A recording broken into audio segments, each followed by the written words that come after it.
Everyone, మనం వినాయక చవితి వచ్చిందంటే ముందుగా వినాయకుడి విగ్రహాన్ని మట్టి అని కలర్ అని రకరకాలవి తెచ్చుకుంటూ ఉంటాం కదా.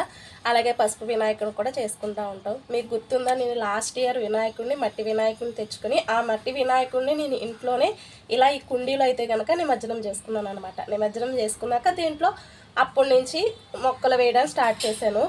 మనీ ప్లాంట్ వేసాను కానీ 2-3 టైమ్స్ బతకలేదనమాట. అప్పుడు అలోవెరాని అయితే కనుక వేసాను. ఇంకా పెద్దదైపోయింది, దాన్ని తీసి బయట గుమ్మం దగ్గర కూడా పెట్టాను. ఇప్పుడు ఇలాగా నాకు ఇవే అవైలబిలిటీలో ఉన్నాయి కాబట్టి ఇవి పెంచుకుంటున్నాను. మీకు ఏదైనా వేరేది ఏదైనా అవైలబిలిటీలో ఉంటే అది పెంచుకోవచ్చు. అంతేకాకుండా పసుపు వినాయకుడిని కూడా చేస్తాం, మనం పిండితో వాటితో కూడా చేస్తూ ఉంటాం కదా.